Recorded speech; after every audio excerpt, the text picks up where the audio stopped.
Sebelumnya kami ucapkan selamat malam kepada beliau yang hadir di tengah kita. Yang pertama kepada Bapak Kiai Haji Mustafa Bisri, selamat malam Bapak. Assalamualaikum. Romo Aloysius Budipe, selamat malam Romo. Pendeta Petrus Agung, Bapak Irwan Hidayat, selamat malam Bapak. Dan juga Mas Pri GS dan seluruh tamu undangan yang berbahagia. Apa kabar semuanya, sehat? Alhamdulillah ya. Mungkin tak kenal maka tak sayang. Mungkin Bapak Ibu pernah lihat saya di Trans 7 atau TV One, SCTV. Belum pernah, memang saya belum pernah di sana. Saya dari Sri Mulat Junior Antv, juga dari Komedi Akademi Indosiar. Memang sengaja malam hari ini spesial untuk diundang dalam acara dialog kebangsaan malam hari ini. Masih dalam suasana kemerdekaan 70 tahun Indonesia. Spesial malam hari ini kita mau menyapa dulu yang di sini ada beliau.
Hadirin kami mohon duduk kembali.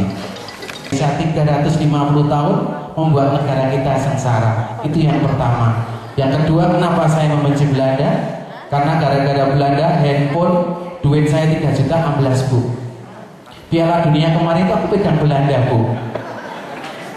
Malah kalah sama Portugal 1-0 Bu. Enggak, yang pasti tetap saya Garuda di dadaku, PSSI number 1 ya.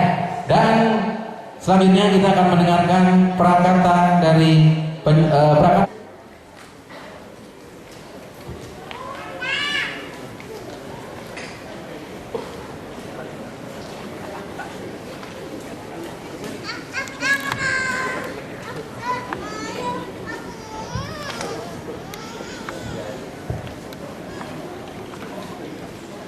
Bismillahirrahmanirrahim.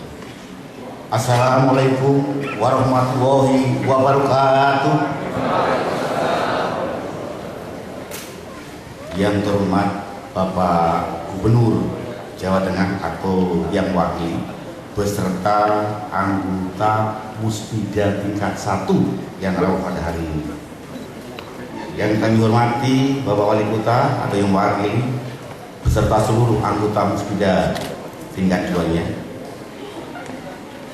Yang saya hormati, mari kita panjatkan rasa syukur kita kepada Allah Subhanahu wa taala yang mana dengan rahmat, hidayah dan inayahnya kita semua pada malam hari ini masih diberikan suatu kesehatan, dan tidak kalah pentingnya adalah kekuatan iman sehingga bisa hadir dalam bersilaturahim dalam rangka temu kangen berbicara mengenai cara pandang berbangsa dalam rangka untuk memupuk menguatkan jiwa patriotik kita. Ini bisa meriah demikian rupa yakin haikul yakin atas rahmat Allah Subhanahu wa taala. Ini yang perlu kita syukuri bersama.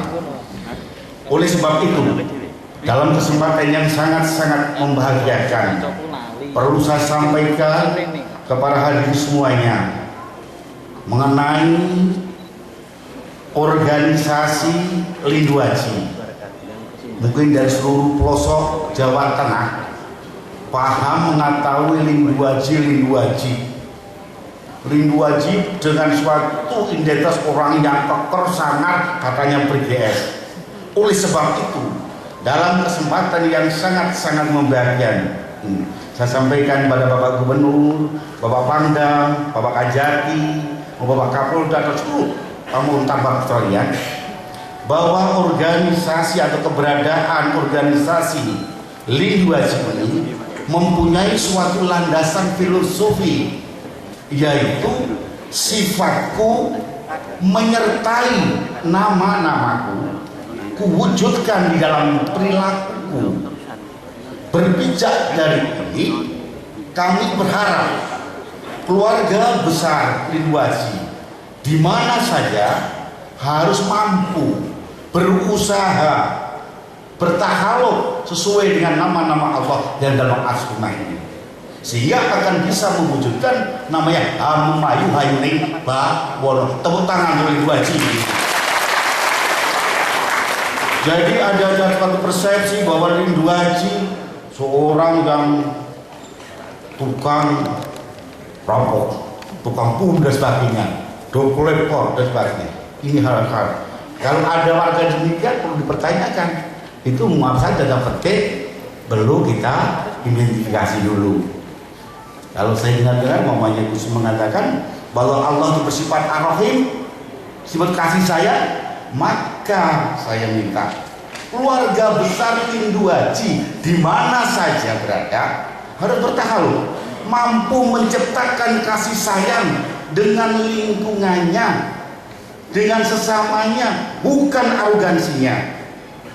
Bagaimana mencintai? Pertama dimulai dengan keluarganya, cinta kasih sayang dengan istrinya, dengan anaknya, bisa keluar lagi di tengah tetangganya. Andai kata seluruh bangsa Indonesia ini mampu menciptakan kehidupan yang demikian, insya Allah. Kepada beliau Bapak Taufik dipersilahkan.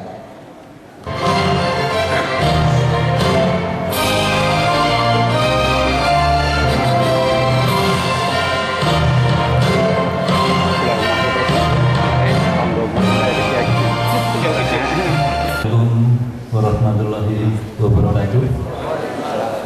Yang kami hormati Bapak Kiai Haji Mustofa Bisri, Bapak Irwan Hidayat dan Romo Alius Habib dan Pak Peri GS dan tamu undangan yang kami hormati.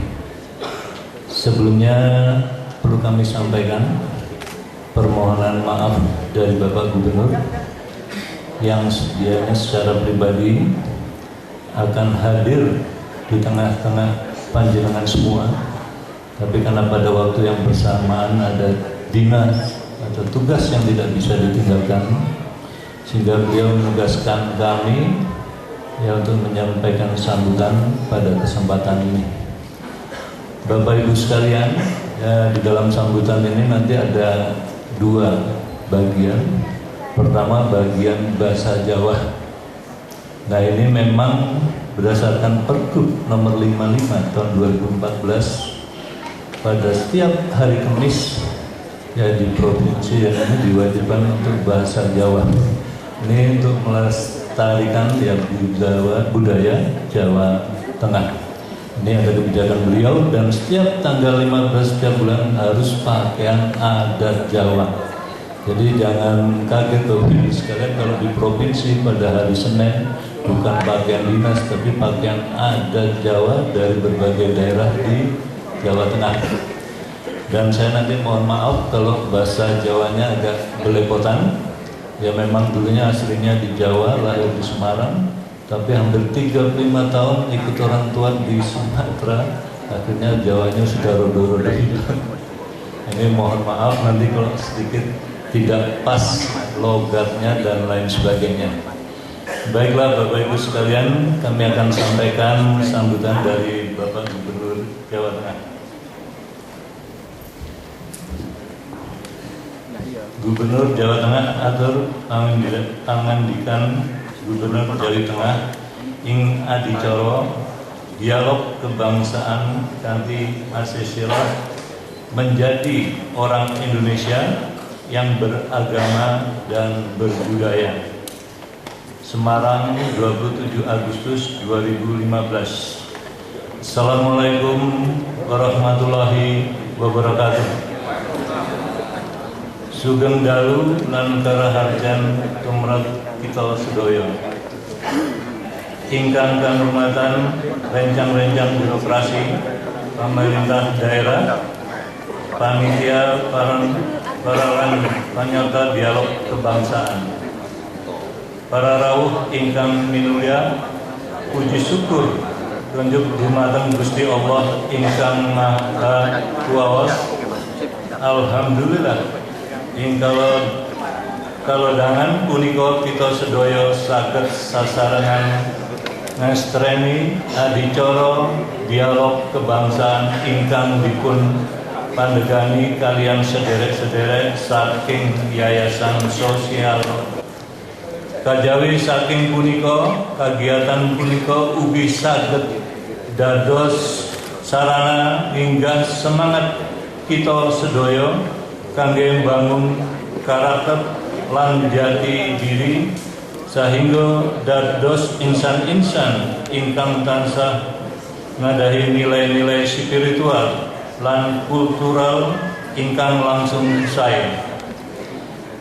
Sengaja mengawali sambutan ini, saya menggunakan bahasa Jawa karena berdasarkan Pergub nomor 5 tahun 2014 bahwa setiap hari Kamis kita yang ada di Jawa Tengah harus menggunakan bahasa Jawa sebagai sarana komunikasi di lingkungan pekerjaan. Memang tidak mudah, tetapi harus terus kita biasakan agar bahasa Jawa sebagai bahasa ibu masyarakat Jawa Tengah bisa lestari. Namun demikian, agar apa yang saya sampaikan dapat dipahami, maka selanjutnya saya akan menggunakan bahasa Indonesia.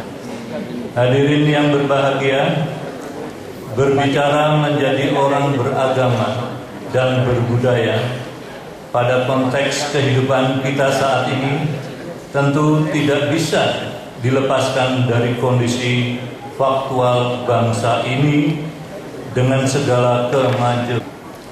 Modernisasi, globalisasi, digitalisasi, dan industrialisasi yang berkembang saat ini telah membawa efek negatif bagi kehidupan masyarakat.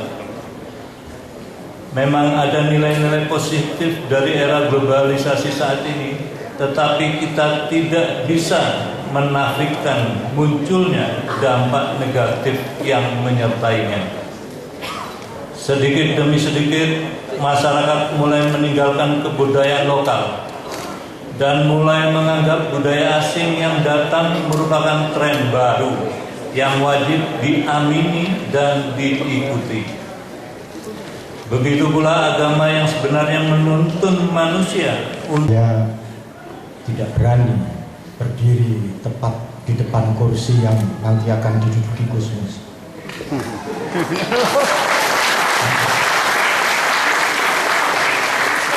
Maka saya pilih berada di sini sekarang. Saudari, saudara, teman-teman, dan para sahabat, ada sesuatu yang membuat malam ini saya begitu terharu. Pertama, bahwa kawan-kawan lama saya yang kini terhimpun dalam Lindu Aji menyelenggarakan apa yang sekarang termungkinkan untuk kita nikmati bersama. Itu yang pertama. Yang kedua,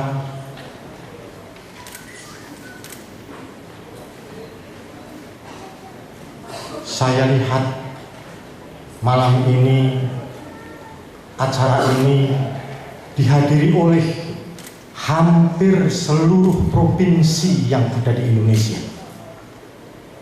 Mereka yang di atas sana adalah teman-teman Facebooker saya sebagian besar. Hidup Facebooker!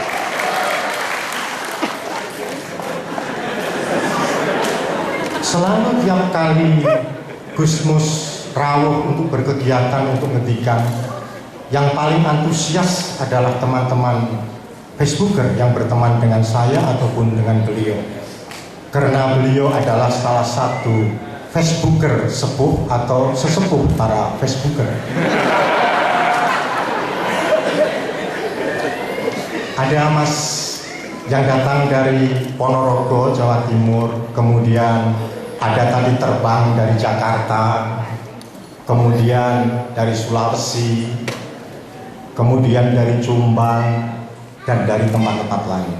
Itu yang pertama. Yang kedua, yang ketiga adalah bahwa acara yang diselenggarakan oleh Lindu Aji ini menjadi sangat menakjubkan karena memungkinkan beberapa banyak teman jalanan yang malam ini tampil begitu sangat rumahan.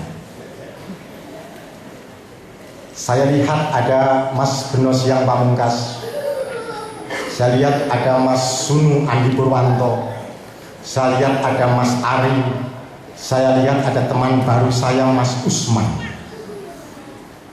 Satu hal lagi, Gusmus, kami mohon panjenengan kerso sebentar ke sini. Beliau masih dalam suasana dan situasi ulang tahun yang ke-71. Saya berharap Gusmus kerso rawuh ke sini sebentar naik karena kami semuanya menyiapkan hadiah ulang tahun untuk beliau.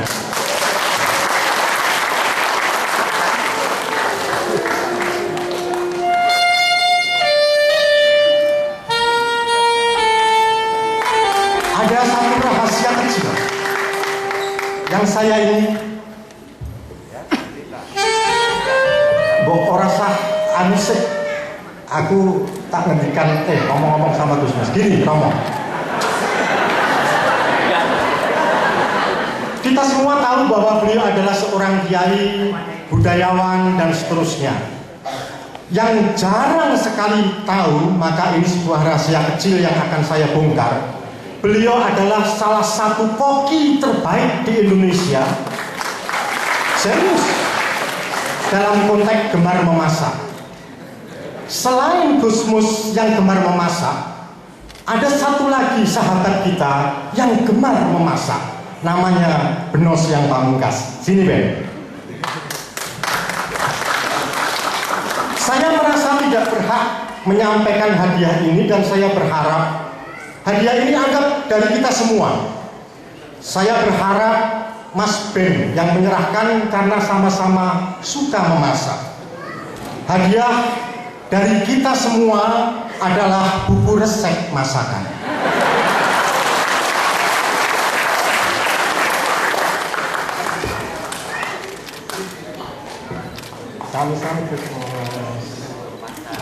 Oh boleh, boleh. Saya tidak mungkin berani melarang panjenengan. Aku merindukanmu, oh Muhammadku. Sajak Al-Mustafa Bisri. Aku merindukanmu, oh Muhammadku. Sepanjang jalan kulihat wajah-wajah yang kalah menatap mataku yang tak berdaya. Sementara tangan-tangan perkasa terus mempermainkan kelemahan, air mataku pun mengalir mengikuti panjang jalan, mencari-cari tangan lembut wibawa.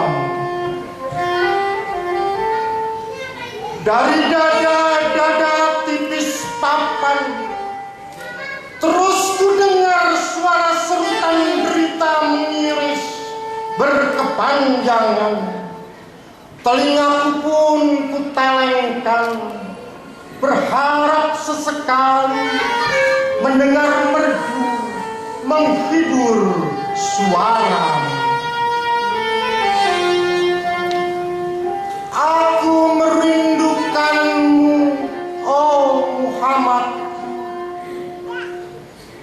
Ribuan tangan gurita keserakahan menjulur kian kemari, mencari-cari mangsa, memakan korban, melilit bumi, meretas harapan. Aku pun dengan sia-sia suara mencoba memanggilmu. Oh Muhammadku, oh Muhammad, di mana-mana sesama saudara saling cakar berebut benar sambil terus berbuat kesalahan. Quran dan sabdamu hanyalah kendaraan masing-masing mereka yang berkepentingan. Aku pun meninggalkan mereka, mencoba mencarimu dalam sepi rinduku.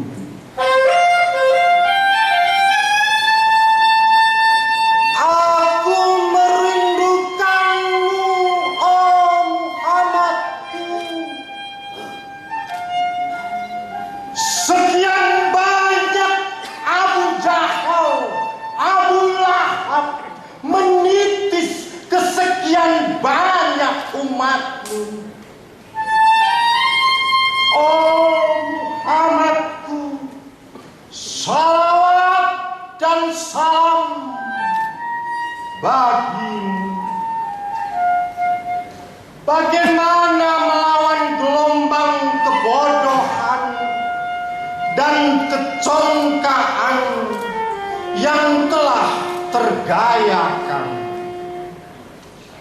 Bagaimana memerangi umat sendiri, oh Muhammad? Aku merindukanmu, oh Muhammad. Aku merindukanmu, oh Muhammad. Aku merindukanmu, oh Muhammad. Aku merindukanmu, oh Muhammad. Aku sungguh merindukanmu.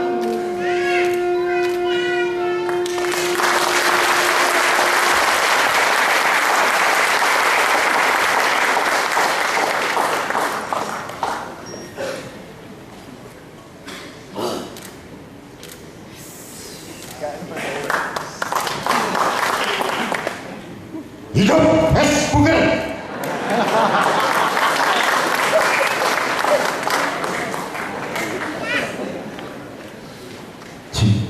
Keren sekali, sekali lagi tepuk tangan buat Mas Timur.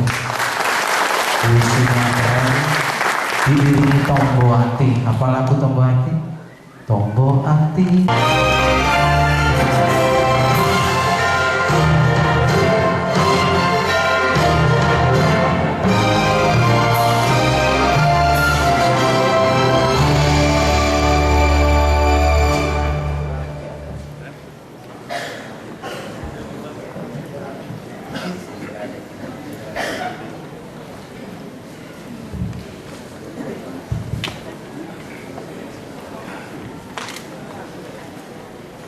Bapak, Ibu, saudara-saudara sekalian, kita akan mulai sesi yang bahagia ini.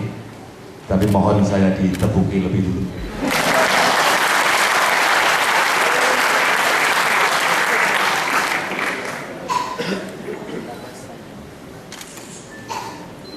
Di Indonesia ini soal yang menjadi berkah adalah kuota spiritual. Kita lihat di hari-hari ini bahkan ancaman krisis ini tidak berarti banyak bagi kita. Menteri Keuangan kita berjanji dengan sangat spiritual. Jadi kita usaha, tapi hasil akhirnya Tuhan yang menentukan. Jadi di Indonesia ini Tuhan saja diminta mengurus kurs rupiah. Saya juga tertarik waktu KPU di era Pak Jamil Azhari, itu luar biasa. Itu sebuah era yang dianggap secara politik sangat berisiko, tetapi tokoh-tokohnya dianggap ini siapa beliau-beliau, pengamat politik begitu. Tetapi sahabat saya Mas Arief Hidayat, pakar tata negara itu menyampaikan sebuah tesis yang sangat mengejutkan dan orang-orang hubungan dengan ilmu tata negara. Kenapa KPU itu di era itu selamat? Itu karena ketua KPU-nya adalah sarjana agama. Sarjana agama. Saya mengamati beliau itu gaya. Seluruh kepanikan publik itu sampai dengan enak saja. Pak Jamal, ini kertas suara belum rampung, gimana deadline-nya sudah mendesak? Oh tenang, sudah saya serahkan di atas. Jadi Gusti Allah ini bisa pengurus KPU loh. Semoga tokoh-tokoh yang di sini mewakili modal-modal spiritual itu. Saya mengenal dengan tajuk Romo saya, Romo Aloy. Beliau mengajari kita tentang plastisitas hidup. Ya. Saya pernah seminar bareng beliau itu, beliau mundur itu ngambung tangannya kiai. Aku terpaksa tiru-tiru.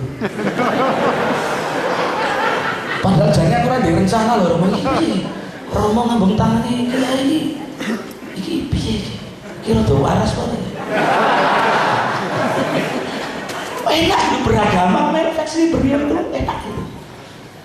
Lihat beliau itu kan jane kan gagal jadi pemain saksofon. Juru pindah dari Romo memang.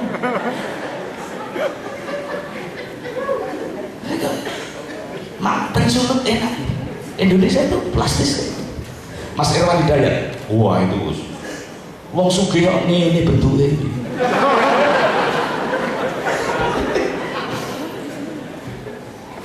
Tak bocori agak privat sedikit. Mas Irwan itu lembut hati banget. Nek ana wong susah terutama. Saya pernah ditelepon pada puasa sekian waktu. Beri, wah tulisanmu apa ini. Jelas penulis top. Tiba-tiba ending dari obrolan itu apa? Beri, iki mau ngomong intro aja nih bahasa basi. Ngomong-ngomong rekeningmu piro. Aku ditransfer THR. Orang angin rana udan. Jadi aku isin banget dia berdoa fal.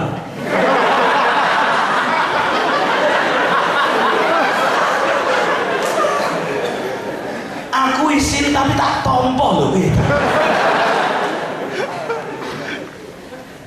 Matur Mas Irwan, jadi pendekatan beliau itu negara kalah keren kan memulangkan pemudik itu. Wih derma yang luar biasa. Bu derma berpromosi jadi rapat cocok. Gusmus sama sing ora mencintai Gusmus. Siapapun saya tes ke Suwan ke Rembang. Wis merasa basa-basi begitu belum buka korden yang burine iki. Mangan.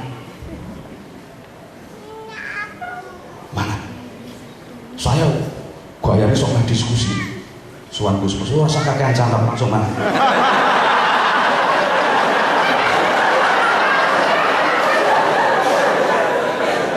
Saya dulu pernah punya acara di televisi, tamu saya Mbah Sahal.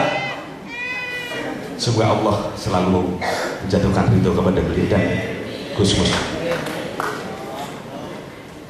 Live itu ada acara yang sangat diharamkan bagi televisi, merokok di studio. Dua beliau ini perokok ekstrim. Siaran lainnya orang merokok. Iki jone kepala stasiun presiden le orang panik elek. karena lain diprotes karo pemirsa. Nun sewu, sing protes cari karo wedi. Nun sewu Pak Kiai, ini di televisi kok pada ngerokok. Aku tak pikir kapok ra ya. Aku soalnya ya lagi ngelek ya, harus ngelek ya nebeng pemirsa itu. Terus tiba-tiba saya pengen melihat ekspresi beliau nah divandalisasi oleh pemirsa itu langsung. Iki yang merah padam nggak kiai luhur ini diserang langsung. Saya menolak Gus tuh enak banget. Langsung ngecek rokok ya, ayo mati yuk.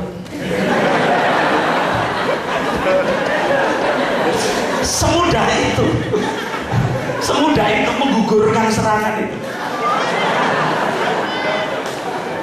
Gus Nuril waktu krisis politik saat itu. Soal beliau ingin minta restu menjadi komandan pasukan berani mati. Direstui sama beliau, apa saya kurang direstui kalau beliau itu? Ya Gus, sampai bagi-bagi peran, sampai dari komandan pasukan berani mati, aku pasukan berani hidup.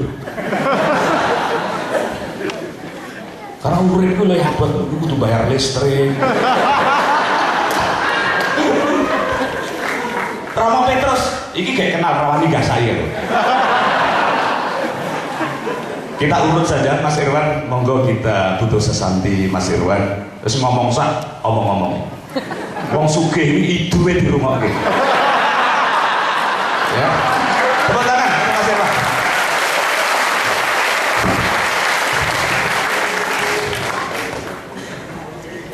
Ya, assalamualaikum warahmatullahi wabarakatuh. Tadi nyindir soalnya lebaran ini nggak tak telepon. Kuwi jane kok ngarep ngono kuwi aku. Soalnya nomornya hilang. Ya, para diri yang saya hormati, Gusmus, Romo, dan Bapak Petrus, serta ini yang saya lupakan kemarin. Ya, enggak, sebenarnya saya diundang ke sini.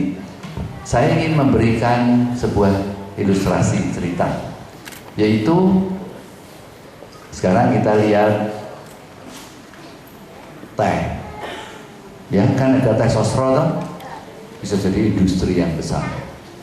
Kemudian kalau kita lihat Kalbe Farma yang tahun 60 itu cuma di garasi bisa menjadi hebat luar biasa. Market cap-nya 67 triliun. Ya kalau sudah muncul saya kan gak enak muji sendiri. Tapi ada kan minum tolak angin semua pasti. Ada yang baru tolak linu. Yang baru adik tolak angin adiknya. Gue coba pelajarin tadi tolak lindu gitu. Ini lindu aksi betul. Tapi kalau kita lihat pagi ada beberapa Mayora, kapal api, ya itu bisa menjadi perusahaan hebat. Bahkan kalau kita lihat Indofood, Ekas, Sinarmas, itu tahun 50 aja ya, semua itu orang miskin, nggak ada yang jadi orang kaya. Bahkan ada beberapa yang ngomong bahasa Indonesia ora jelas, ngomongnya masih karena datang dari China, jadi ngomongnya nggak jelas. Pokoknya kalau ngomong ya udahlah, bisanya cuma ngomong ya udah kita bagi-bagi. Nah, bagi-bagi malah seneng kabeh sama orang ini jadi gede. Nah sekarang saya itu sering berpikir, kenapa di negara yang begini kaya kita nggak bisa kaya, nggak bisa jadi negeri kaya. Nah saya belajar dari mereka yang sukses tadi. Yang saya lihat itu adalah mereka itu apa yang mereka lakukan itu yaitu apa? Satu, jujur, baik pada sesama pengusaha, ya. Kemudian menghormati yang sukses, menepati janji, kemudian membantu yang lemah. Jadi ramah sama semua orang, tidak bertikai, menghindari pertikaian. Jadi mereka itu bisa hebat karena itu. Nah kalau menurut saya itu yang disebut roh bisnis. Coba saya kasih contoh. Ada perusahaan TV seperti yang banyak itu ya, ada 8 atau 10. Itu keuntungannya 1 tahun 1 triliun. Bahkan ada yang lebih. Tapi TVRI dibiayai pemerintah begitu hebat, ya tetap aja rugi. Jadi apa-apa yang sebenarnya kalau kita lihat contohnya ya, itu ada, saya ini kan pengusaha. Kalau pengusaha itu kalau membuat produk, pertama bisa rugi. Dari 10 yang berhasil 2. Tapi kalau sudah berhasil, harga jualnya 2.500 ya, kayak tolak angin, modalnya 1.800. Jadi untungnya 700. Tapi kalau pemerintah itu kan sebenarnya penguasa. Nah, bagaimana penguasa nggak bisa dapat uang? Kalau nggak ada duit, orang pinter jadi bodoh semua kelihatan. Tapi nanti kalau banyak duitnya, ya, itu orang bodoh kelihatan pinter-pinter. Ya itu kan kenyataan, ya. Maka itu sebenarnya yang harus dilakukan, yaitu kita ini sebagai pengusaha harus membantu pemerintah. Yaitu apa? Kalau saya tahu bahwa saya harus berpartisipasi. Kalau saya tidak berpartisipasi sebagai pengusaha, sebenarnya itu hal yang keliru. Berpartisipasi itu rasional sih. Umum, kodrati. Misalnya saya buat iklan saya buat pariwisata. Katara, menjelaskan tentang Katara. Yang terakhir ini living cost. Banyak orang kita bilang, wah, wis BPJS. Padahal apa? Nunggune sing butuh duit. Nah, itu sebenarnya saya membuat iklan itu untuk apa? Supaya duitnya itu tidak sia-sia. Saya keluar uang banyak, mengiklankan diri sendiri itu kuno. Itu ada pepatah yang mengatakan kata-kata bijak, don't do business to get rich. Ya, if you enrich people, and then you will get more. Jadi kalau kita itu berbisnis supaya kaya, itu kita nggak ada. Yang bisa kita lakukan apa? Membuat orang kaya dan kita jadi kaya. Nah, itu yang dilakukan oleh para pengusaha, sehingga roh bisnisnya itu yang menjadi utama. Nah, kalau pemerintah ini sebenarnya kan penguasa ya, sales is profit. Jadi misalnya pajak, kan nggak ada biaya produksi, nggak import bahan, nggak apa-apa, pajak restoran. Maka itu kalau roh bisnis itu bisa diterapin di negeri ini, yaitu yang menguasai seluruh jiwa raga kita, saya rasa negeri ini bisa jadi hebat. Juga kayak kalau seperti ini yang panjangan Lindu Haji ya. Nah, kalau Lindu Haji itu semua orangnya itu punya roh bisnis, baik, menghormati orang lain, tidak bertikai, ya. Kemudian membantu yang lemah, menghormati yang kaya, ya. Membalas kejahatan dengan ya sudahlah, didoain. Saya nggak tahu itu ada nggak di anunya Lindu Haji. Kayak ngantemi aku, tak doano itu ada nggak? Saya nggak tahu. Apa keroyokan? Terus bales, ini ngantemi wong siji, tak ngantemi wong keroyok. Orang masih wani biar Lindu Haji. Nah, kalau Lindu Haji itu dicintai, saya yakin satu hari dia akan jadi partai. Terus nanti Mas Ikhwan, Mas Heru besok jadi presiden dan wakil presiden. Oh iya, kita nggak tahu nasibnya orang. Tapi nomor satu bagi saya, roh bisnis itu harus diterapi di negeri. Sebab kalau kita cuma ngomong bertikai, menjelekan yang lain, dan kalau nanti negeri ini, kalau kita pinter ya, kita dapat uang banyak, saya rasa nggak sampai orang itu berantem. Berantem itu karena nggak no duitnya. Cuma camping, oke sing miskin. Ya itu yang saya katakan. Maka itu saya berharap supaya roh bisnis itu ada di setiap hati, di setiap akal budi kita. Dan ada beberapa hal yang memang perlu dirubah. Gusmus. Misalnya bukan dirubah, menyempurnakan. Misalnya ini ya contoh. Kita yang paling berantem, yang paling berat itu apa? Kepercayaan. Nah, kepercayaan itu paling sulit. Kalau wes berantem, nggak harus di hati gitu, nggak hilang-hilang. Terus yang kita perdebatkan juga kadang-kadang wong ini kepercayaan. Maka itu mungkin sila yang pertama ditambahin gini Gus. Ini ide saya aja. Jadi kalau salah mungkin ya sudah, wong ini zaman keterbukaan. Jadi mencintai Tuhan yang Maha Esa dalam diri sesama. Itu ide saya. Supaya tidak tafsir lagi, orang lihat sila pertama mencintai Tuhan yang Maha Esa dalam diri sesama. Jadi orang tahu, oh, nek ngantemi wong tidak mencintai Tuhan. Terus yang kedua mungkin lagunya diperbaiki. Yang dari barat sampai ke timur itu diganti, dari timur sampai ke barat. Loh kan kayak matahari. Matahari terbitnya dari timur, kayak ini loh. Mas apa tadi Mas yang Mas Timur ya? Anda bisa begitu hebat karena namanya Timur. Benar, tadi saya mikir ini orang ini hebat sekali. Saya tanya sama Gus, ini siapa Gus? Wah, itu penyair zaman kuno, kendeng. Ya Facebook kayak gitu.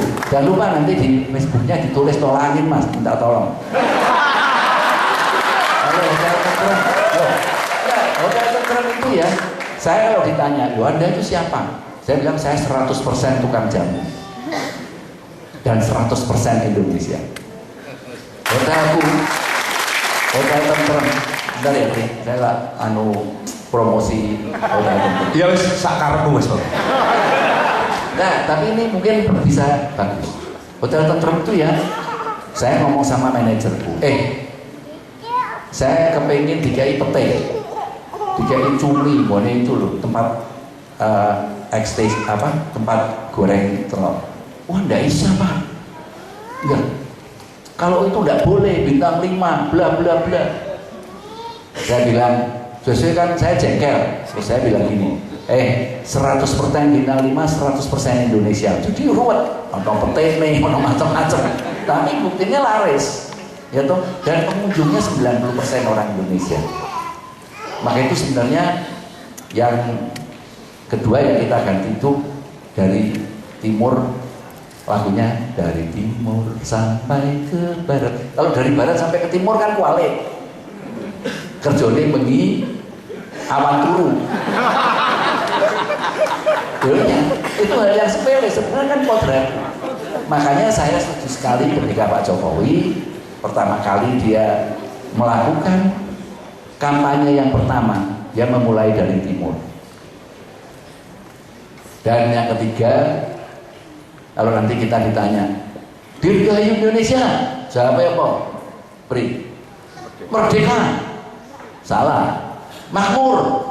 Nah, mesti gitu, supaya kita sudah merdeka, kita cuma harus membuat negeri ini menjadi negeri makmur. Saya rasa kalau makmur, tidak ada yang bertikai lagi. Terima kasih banyak. Assalamualaikum warahmatullahi wabarakatuh.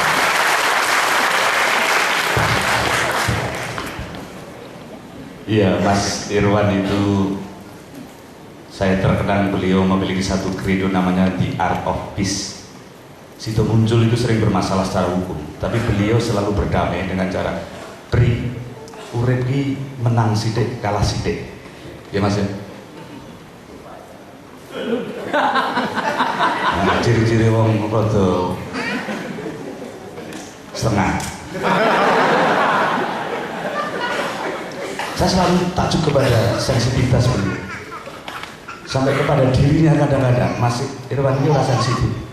Ki sugih tapi nganggo kaos kaki. Aku sing kere nganggo.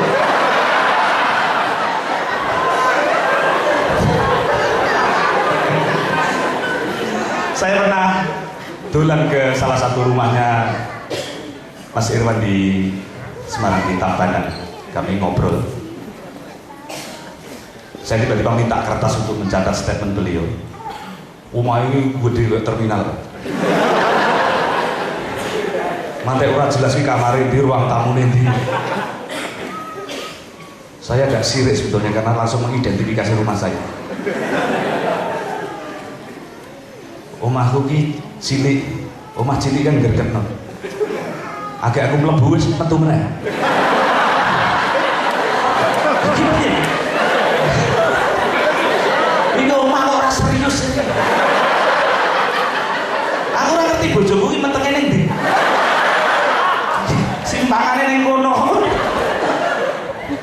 Tapi ada satu yang menakjubkan bagi saya atas Mas Irwan yang sugih ngomong, aku njaluk kertas yo ora ono, sak upah ora ono. Saya masih ingat gerengan beliau iki piye to, aku sugih kertas ora duwe.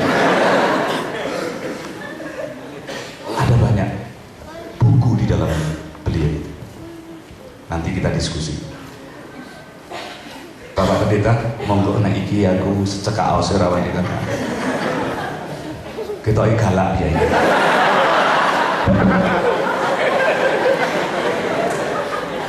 Saya ingin menyambung yang dari timur, saudara.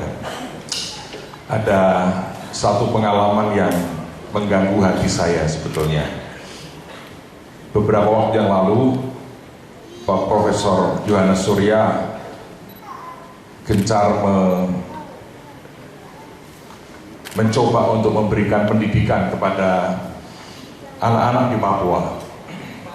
Dan beliau ini diantaranya mengajarkan matematika kepada anak-anak di Papua. Dan sepanjang yang kita mengerti bahwa program itu cukup berhasil sebetulnya. Dan suatu kali anak-anak ini dikompetisikan di level internasional. Pada saat dikompetisikan itulah beberapa dari mereka meraih prestasi-prestasi yang terbaik. Nah, ada perguruan tinggi yaitu Harvard University yang menawarkan akan memberi beasiswa kepada anak-anak Papua ini. Hanya mereka minta syarat supaya tidak di atas 18 usianya. Lalu kemudian mereka kirim beberapa orang dan mereka yakin itu usia sekitar 16 dan 17 tahun. Pada saat dikirim ke Harvard, mereka protes. Mereka berkata, "Profesor, Anda menipu kami." Profesornya tanya, "Menipu apa?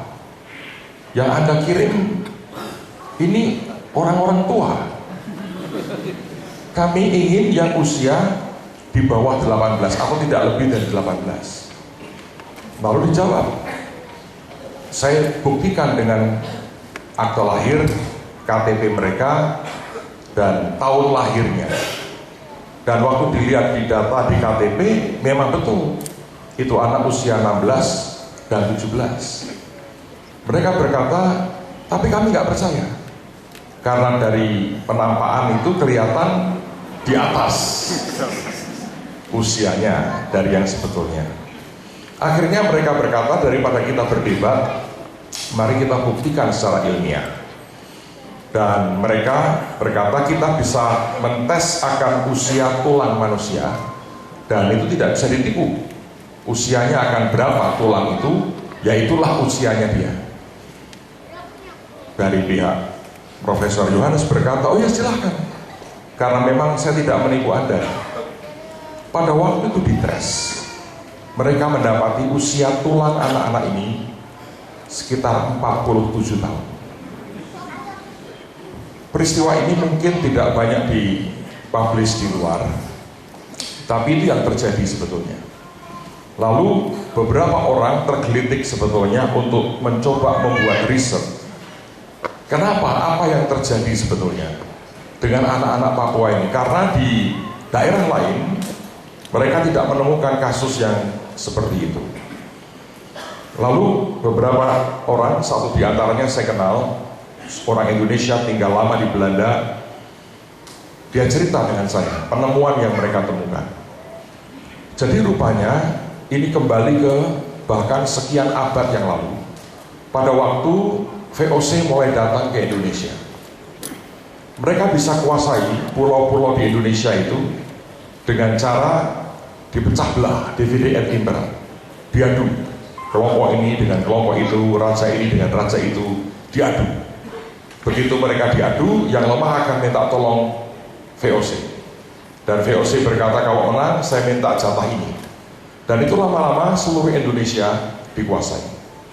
Pada waktu mereka sampai di Papua, mereka bingung. Tidak usah diadu, sudah perang terus. Karena itu kan perang suku. Lalu mereka berkata, kalau kami taruh pasukan di situ, ini cuma satu suku. Kita tidak usah mengadu mereka, mereka sudah perang. Dan kita akan ditantang perang bergantian oleh mereka. Dan dari mencoba investigasi itu, mereka menemukan bahwa lalu orang VOC itu membuat sebuah gagasan. Papua itu sangat kaya dengan tambang terutama, dan kita mengerti Freeport sampai hari ini sudah sekian lama di situ. Mereka berkata bahwa ini pulau sebetulnya daerah yang sangat kaya, tapi untuk menaklukkan rakyatnya kita tidak mungkin pakai senjata. Lalu yang mereka temukan adalah mereka mengubah pola makan orang Papua. Mereka ubah pola makannya sehingga yang diserap di badan itu kalau tidak salah hanya karbohidrat, yang lain tidak ada. Dan itu mempengaruhi akan bahkan bentuk fisiknya, dan kemudian katanya otaknya juga terpengaruh.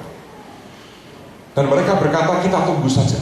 Dengan cara begitu kita biarkan mereka, toh akhirnya akan punah sendiri, dan kemudian seluruh kekayaannya kita bisa ambil. Terakhir dibuat pembanding dari sekitar tahun 60-an, jumlah orang Papua asli dengan orang Papua Nugini kurang lebih hampir sama. Sekarang ini jumlah Papua yang asli sudah merosot sekali. Sedang orang yang tinggal di Papua Nugini itu jumlahnya sekian kali lipat. Tentu hal ini memprihatinkan karena orang tidak bisa mengatakan, oh kamu bunuh orang Papua. Tapi mereka pakai cara yang tertentu, yang ujungnya mari dibuat bodoh, emosinya gampang meledak dan tersulut, biarkan mereka jadi predator satu dengan yang lain, dan pelan-pelan itu akan dilenyapkan supaya tanpa menumpahkan darah istilahnya, mereka bisa kuasai akan kekayaannya. Saya melihat secara keseluruhan cara seperti ini jadi sebuah warning buat kita sebagai bangsa. Jangan-jangan dengan derasnya narkoba yang masuk misalnya adalah bagian dari yang dulu orang berkata perang candu yang di Cina. Tapi peristiwa yang di timur tadi sampai hari ini sangat memprihatinkan. Kalau Bapak Ibu pernah ke sana, cara berpikir mereka saja kita susah untuk mengerti. Saya beri contoh, ada ibu yang jual sayur. Ada teman saya berkata, ibu satu ikat berapa? Oh sekian rupiah. Saya beli semua. Dia bilang jangan, nanti yang lain kan tidak kebagian. Dari satu sisi kita mengatakan kelihatannya baik, tapi artinya dia mau berkata saya nggak mau. Dagang laris dengan cepat. Nah ini cara berpikir yang sampai hari ini masih eksis di bangsa kita. Saya pikir ini perlu jadi PR buat kita, dan saya berharap bisa membuat kita berpikir ulang untuk tidak bersatu dan mencintai negeri kita. Terima kasih.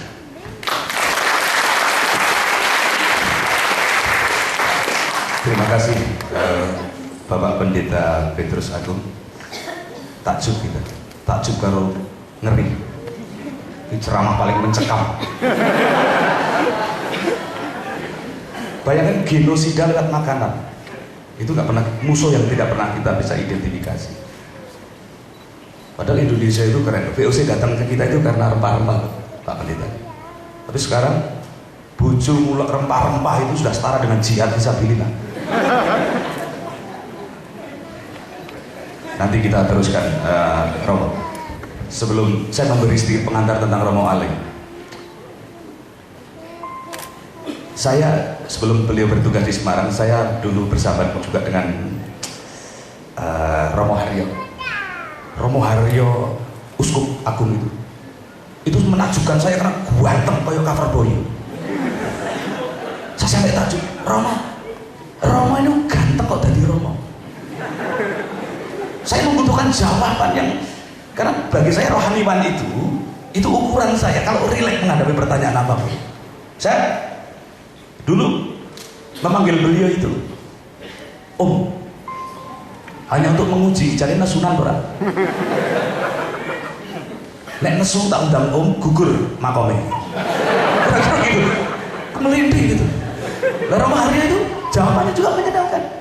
Mas Tri, syaratnya dadi Romo ini memang kudu bagus dan kudu lanang tenan. Dan Romo Allah itu begitu, memang tidak terlalu bagus jajannya, tapi maco gitu. Kini aku cowok jadi terangsang.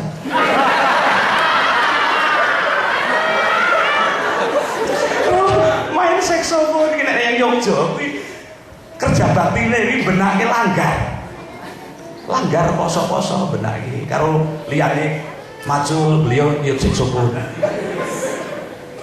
Ya antara bantu karo ngece jadi rasa dong. Romo kita beri tepuk tangan untuk Romo kita ini.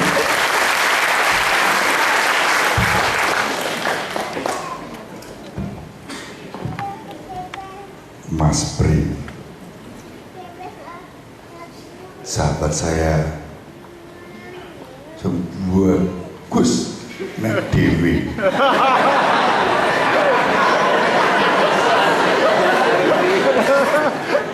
Ini kalau ada yang lain ya, jangankan rata-rata. Sebetulnya saya mau duet dengan beliau, beliau piano, saya saksofon. Tapi beliau sudah terlanjur minder, tidak berani karena tidak ada piano. Tapi boleh divokalin, Mas. Saya ingin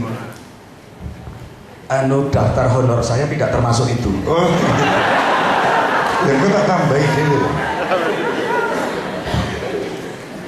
Saya mau masuk pada tema dialog kebangsaan, maka izinkan saya mengawali apa yang mau saya sampaikan dengan mari kita kenang para pahlawan kita. Saya sangat mengidolakan lagu dan syair yang dibuat oleh Ismail Marzuki, Gugur Bunga. Kalau teman-teman perkusi bisa ikut bergabung, silahkan. Kalau tidak, kita nikmati. Kalau ada bakso kosongan, ya inilah musik kosongan.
Betapa hatiku takkan pilu telah gugur pahlawanku.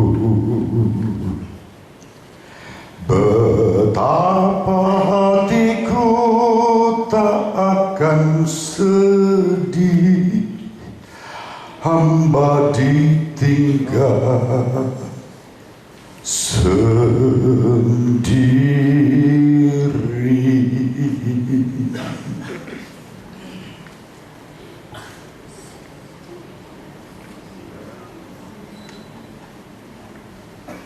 Siapakah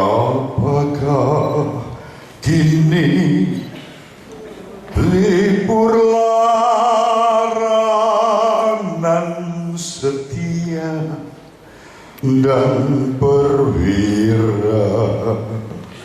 Siapakah kini pahlawan hati, pembela bangsa sejati? Bersama-sama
itu aja ya. Nanti kita tutup dengan Indonesia Pusaka. Yang bagi saya menarik adalah tema malam ini, menjadi orang Indonesia yang beragama dan berbudaya. Waktu saya baca tema itu, pertama kali memang kaget. Kok yang ditekankan yang beragama? Padahal banyak di antara kita yang jujur di KTP-KTP itu kolom agamanya kosong. Salah satu contoh itu teman-teman di Sukalilo, di Padi itu sedulur sikap itu kalau ditanya agamamu apa? Lalu bingung mereka. Atau yang tanya yang bingung. Karena di sana di KTP ditulis straight. Tergantung Pak Lurah, Pak Camat. Kalau berani ya sudah kosongin saja. Lalu dikosongkan. Kolom itu tidak diisi. Lalu tema ini tidak menyentuh mereka. Tapi kemudian saya baca berulang. Lalu saya temukan kebenaran. Dan luar biasa panitia. Menjadi orang Indonesia yang beragama dan yang berbudaya. Dalam satu kata, beragama dan berbudaya itu sama dengan beriman. Kalau malam ini saya pakai jubah, itu hanya karena kebetulan saja sebelum tadi berangkat ke sini saya harus menjalankan tugas keagamaan yang harus memimpin ritual liturgi dalam konteks agama, kami para romo pastor. Lalu saya sekalian saja pulang dari lingkungan, berangkat ke sini. Ketika ada yang tanya, "Lu romo kok masih jubahan?" "Oh, ini belum sempat ganti." Sekalian kotor, enggak apa-apa. Simbol keagamaan itu penuh dengan simbol. Dan ketika simbol-simbol yang diutamakan membuat kita bisa terjebak dalam kotak-kotak, pengkotak-kotakan. Tahun 96, Mas Pri, saya sebagai romo baru itu tugas membantu di Klaten, di Wedi, Jumat wafat Isa Al-Masih. Jatah saya membantu tuh hari Jumat, Sabtu sampai Minggu. Saya laju dari Jogja, waktu itu saya masih kuliah di Jogja sebagai pastor, dan diminta membantu. Betapa sulitnya menjadi romo, dan tidak banyak orang yang mau di kalangan Katolik jadi romo. Bukan hanya karena orang tua anak bojo, kami tidak boleh menikah, tapi juga harus siap. Jadi romo itu sering dirasani umat. Kalau ada anak saya tanya, "Lik, jadi romo ya?" "Enggak mau." "Loh kenapa?" "Oh, dulu mah mamaku sering ngerasani romo, nanti aku jadi romo cuma dirasani." Sudah itu curhat, ini serius. Soal keagamaan itu bisa mengkotak-kotakan, bahkan internal pun begitu. Jadi saya kecelakaan waktu itu hari Jumat tahun 97, Jumat Agung 97, kecelakaan di Gondang. Sudah tahu saya kecelakaan, saya diboncengkan oleh teman saya, nabrak. Kecelakaan yang sama sekali tidak elit, Gus. Saya bonceng naik sepeda motor GL Max, sepeda motor hadiah tabisan saya dari Keuskupan, dikendarai oleh adik kelas saya, dan di tengah jalan nabrak gerobak sapi. Bisa dibayangkan, GL Max nabrak gerobak sapi di daerah Klaten itu. Yang namanya gerobak itu kan dibuat dari kayu jati gelondongan yang keras. Ya, kita nabrak malah mental sendiri. Saya yang mencelat dan sudah ditutup dengan daun pisang, alias dianggap innalillahi wa inna ilaihi raji'un. Sudah dianggap mati. Dan dalam kondisi begitu, ternyata tiba-tiba saya siuman, ada orang yang mau menolong, itu masih tanya, "Romo, agamanya apa?" Lagi begitu Romo itu apa agama? Nah, ini kita ngarang nih. Bener. Karena pada waktu itu memang saya tidak pakai jubah. Jadi posisi saya pakai baju kolar biasa, tapi tetap pakai kolor. Baju kolar itu ini, kolor yang di dalam. Jadi posisi pakai baju biasa, kecelakaan, dibilang ini ada romo kecelakaan. Mas tanya, "Romo agamanya apa?" Begitu saya bilang, "Jelas Katolik." "Romo projo apa Yesuit?" Jadi dalam gereja Katolik itu masih ada romo itu ya ada projo, itu romonya uskup, Yesuit itu romo-romo SJ, Serikat Yesus, ada lagi SPD. Lalu kecelakaan wis ditakoki romo projo apa Yesuit randang ditulung-tulung.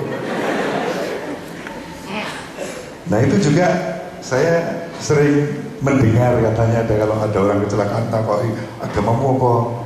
Dilelah kersane ngalah jawabnya Islamnya Muhammadiyah apa NU. Masih ditanya begitu gimana? "Oh iya kebetulan jawabnya NU." NU nih waktu itu NU Gus Dur apa Muhaimin? Karena ada PKB kan waktu itu. Kalau di Madura malah membingungkan PKB atau PKB. Kalau PKB itu Partai Keadilan Bangsa, PKB itu berarti P3, Partai Persatuan Pembangunan.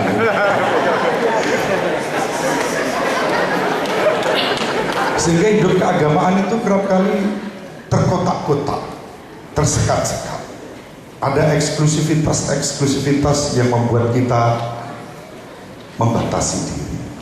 Nah, syukur pada Allah, saya mengalami di banyak tempat di negeri ini, di bangsa ini, orang hidup sebagai orang Indonesia yang beragama dan berbudaya. Artinya orang yang beriman. tidak lagi mengedepankan simbol kotak-kotak, tetapi semangat kebangsaan, semangat persaudaraan. Sehingga kalau saya sowan Gus Mus di Lateh, itu ya di balik korden itu sudah siap sambal penyet dengan banteng, tempe, garit.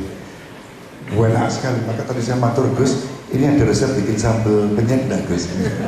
Hadiahnya Mas Timur tadi. Dan enak, karena apa? Beliau menyambal bukan sebagai tokoh agama, tetapi sebagai tokoh iman, sebagai orang beriman yang tidak lagi membeda-bedakan ini romo, ini kiai, ini ulama. Bahkan beliau dengan begitu teduh ketika saya sowan bersama Kiai Budi soal tari sufi itu ya, Gus. Yang bengunyer ki ngerti lah, sing bengunyer ki Syiah, ya gitu. Tapi dengan segala nada yang sangat humor, tidak sebagai suatu pengkotak-kotakan, tetapi sebagai suatu penerimaan. Tidak apa-apa, teruskan saja. Itu menghibur, itu mempersatukan, itu membawa berkah. Saya terkesan dengan Pak Irwan. Suatu kali beliau mengekspresikan diri sebagai orang Katolik yang sangat Katolik, tetapi bukan dalam rangka eksklusif, dalam rangka menjadi berkah. Suatu kali beliau telepon saya, Romo, ada gereja yang mau dibongkar nggak, Romo? Saya pikir ada apa ya? Dan beliau dengan sederhana mengatakan, enggak, aku cuma membutuhkan batu batanya saja. Daripada digempur, hancur, dibuang, mospro, saya beli botol bekas itu. Saya agak heran waktu itu, wah ini klenik macam apa ini? Tapi ternyata beliau mengekspresikan iman yang menjadi berkah. Romo, kan botol itu kalau untuk bangun masjid, bangun gereja, wihara, pura, kelenteng, dipakai setiap kali berdoa. Doa dan berkatnya itu juga meresap di batu-batu itu. Jadi sayang sekali kalau batu-batu itu dibuang percuma, apalagi di tempat sampah. Itu berkah. Mari kita ubah menjadi berkah daripada dibiarkan menjadi sampah. Wah, menarik sekali. Waktu itu saya mau pertemuan romo-romo, lalu saya umumkan, para romo siapa yang sedang membangun gereja? Lalu ada satu yang tunjuk jari saya dari Betono. Loh, Romo sedang bongkar gereja? Enggak. Kalau mau dibeli batanya nanti tak bongkar ke 1 meter gitu. Karena beliau sudah memberi harga 1 meter diberi berapa waktu itu ya? 25 juta ya. Botol bekas gitu. Bukan hanya soal bahwa itu bekas, tetapi bahwa itu ada berkah. Nah, bagi saya, kalau ada orang-orang yang punya jiwa hidup beragama yang berbudaya seperti ini, lalu Indonesia itu akan menjadi indah. 70 tahun usia bangsa ini merdeka. Pakainya bukan lagi merdeka, tetapi apa Pak Herman? Makmur. Andaikan 70 tahun bangsa ini merdeka dan hadir seperti Simbah Kakung yang indah yang ada di sebelah saya ini. Beliau 71, tapi begitu indah dengan seluruh keteduhan, ngayomi, bela kaum lemah, tidak haus kekuasaan, meskipun terpilih menjadi Rais Am, tapi tidak mau. Bahkan beliau waktu itu membuat saya betul ikut menangis, Gus. Waktu panjenengan ngendika, kalau perlu saya cium kaki anda semua. Itu menjadi suatu tindakan profetik dalam perspektif teologi budaya Katolik, suatu tindakan kenabian. Untuk apa? Untuk merengkuh semua pihak yang berseberangan, bukan dengan haus kekuasaan tapi dalam kerendahan hati. Nah, kalau hidup beragama yang berbudaya seperti itu terjadi, luar biasa. Terakhir sebelum saya mengajak kita nanti nyanyi Indonesia Pusaka, lagu yang sangat disukai Gus Dur, Saya ingin mengutip apa yang dialami Pak Irwan. Suatu kali, saya itu sebagai Romo ya, tiap hari kirim renungan harian melalui SMS waktu itu. Salah satu kutipan dari ayat kitab suci waktu itu yang memang harus saya kutip, karena itu yang ditawarkan dalam penanggalan liturgi kami. Bunyinya begini: kasihilah musuhmu dan berdoalah bagi orang yang membenci dan menganiaya kamu. Itu saya kirimkan dengan agak ragu-ragu tadinya, apa iya ini saya kirimkan kepada ribuan orang yang menerima renungan itu tiap hari. Lalu saya kirim, ternyata suatu hari saya berjumpa dengan Pak Irwan. Beliau ketika membaca kalimat ini, itu menjadi kalimat firman yang meneguhkan. Karena apa? Pada saat itu beliau sedang bergumul dengan situasi yang dihadapi. Ada orang yang jengkelin, yang betul-betul orang Surabaya bilang bencekno begitu ya. Dan sudah diputuskan akan dipecat waktu itu dan dicoret saja. Begitu membaca kalimat singkat itu, kasihilah musuhmu dan seterusnya, lalu beliau tarik nafas sejenak, dihembuskan dan ambil keputusan, ini harus saya lakukan. Dan orang itu tidak jadi dipecat, tidak jadi dicoret dari daftar kehidupannya. Dan ini ungkapan konkret bagaimana orang beragama sekaligus berbudaya atau beriman.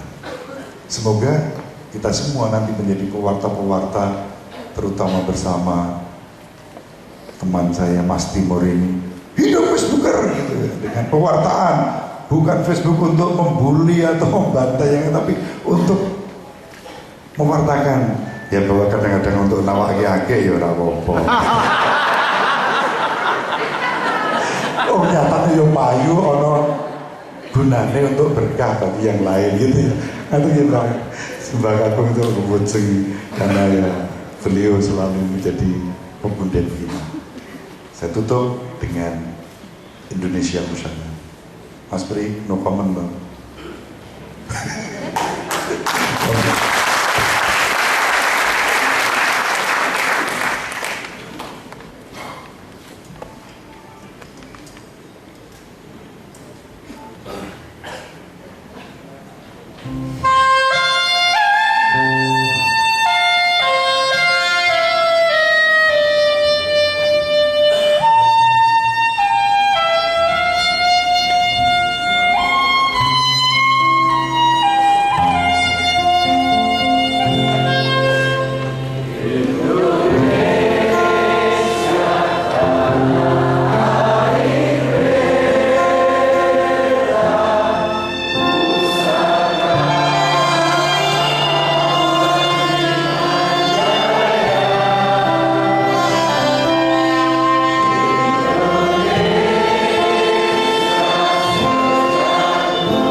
matur suwun Romo memberi kita kekayaan bahwa agama itu kudu artistik. Meskipun Romone kayak petinju tapi seksual. Aduh, Indonesia kena isine mung sakmene iki tentrem.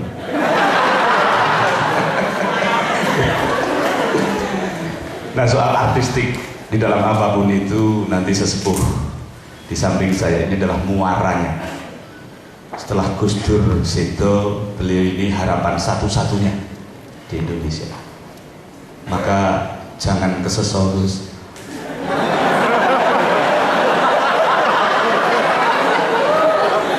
Sampai sehat, kami masih dibutuhkan.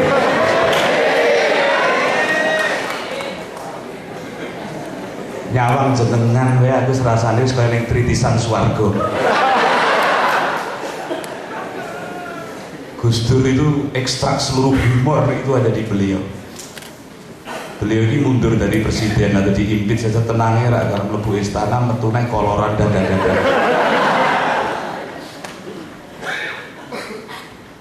Dipanggil Bill Clinton, ketemu Bill Clinton di sana waktu itu.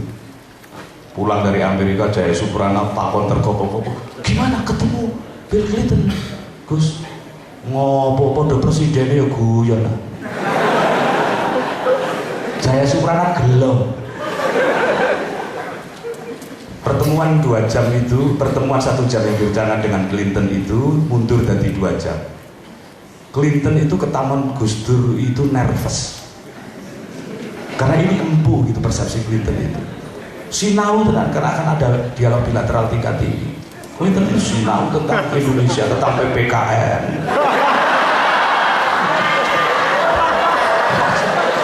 Mau capai 4. Begitu Gus Dur tekan Amerika tenan, seluruh skenario Clinton rusak. Dialog bilateral itu nggak ada. Saya guyon, guyon pun guyon porno. Clinton itu kurang porno apa? Begitu kedatangan Gus Dur kalah porno. Diceritake ten Clinton. Di Gedung Putih itu ada sebuah lubang rahasia yang presiden-presiden tua sebelum seperti Eisenhower, Kennedy suka mengintip dari lubang itu. Gadis-gadis Gedung Putih yang sedang ngepel. Clinton guyu terus Gus Dur ngerti. Aku jawabin Clinton kekelem. Pertemuan mundur setengah jam, guyon meneh mundur nek dadi 2 jam. Saking gembiranya Clinton itu, beliau dijadikan cover majalah Times dalam keadaan tertawa tergelak-gelak sampai jakune kelihatan. Ini tidak lazim presiden guyu ngono kuwi, iki tawane makelar.